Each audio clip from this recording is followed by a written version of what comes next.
it's Mrs. Greno, and you are at the point where you are at your first discussion-based assessment for Algebra 1, so I just wanted to go over how that's going to work.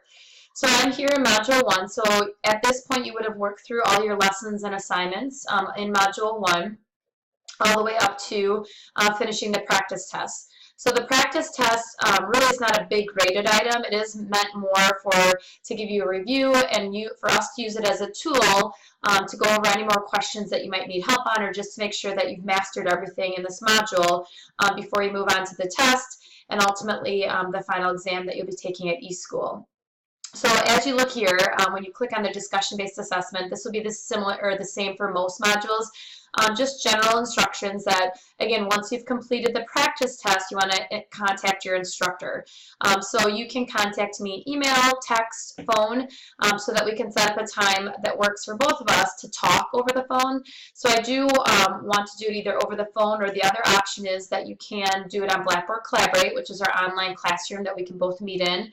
Or another option that works for some students is I do have face-to-face office hours. It is limited only to Wednesdays, usually between 1 and 3. So if that would work out, you're more than welcome to come in the lab and do your discussion-based assessment face-to-face. But again, most of my students are doing it via the phone. You are logged into your course, and we're going to both be looking at your gradebook and being able to pull up that practice test and look at the questions at the same time. There's a rubric if you kind of want to refer to that.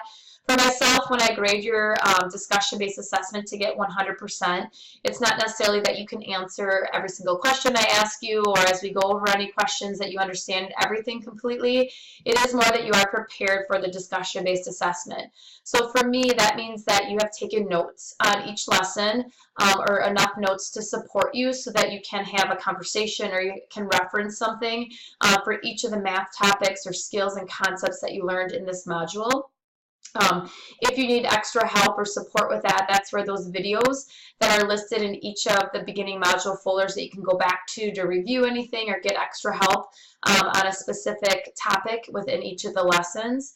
Along with your math notebook, remember that your lesson summary packet is really important, and I encourage students and highly recommend that you have a printed copy of that.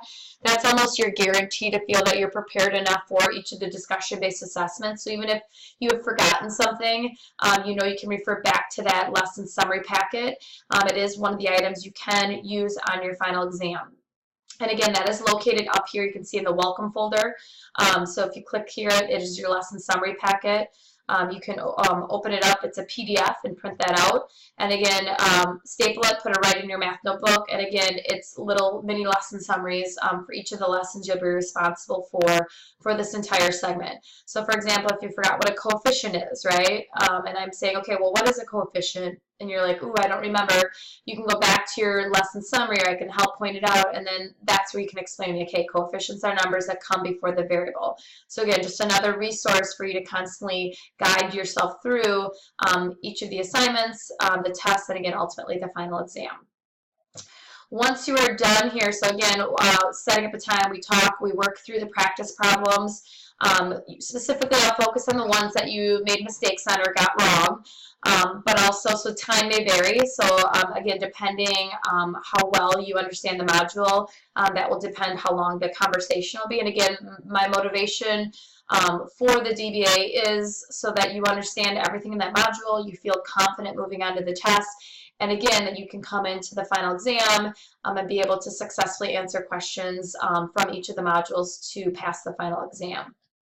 Within the discussion-based assessment, in terms of submitting it, usually right after we talk, I can submit your score, but if it shows up in your graded queue, you can see here again, you can just submit the date that we talked, and feel free here to read through more information just to kind of, again, clarify what this video says about how the discussion-based assessment will be done, okay? Once you're done with that, then you should hopefully feel even more prepared to move on to the tests and finish up the module and keep moving forward. Let me know if you have any questions, and I hope to talk to you soon.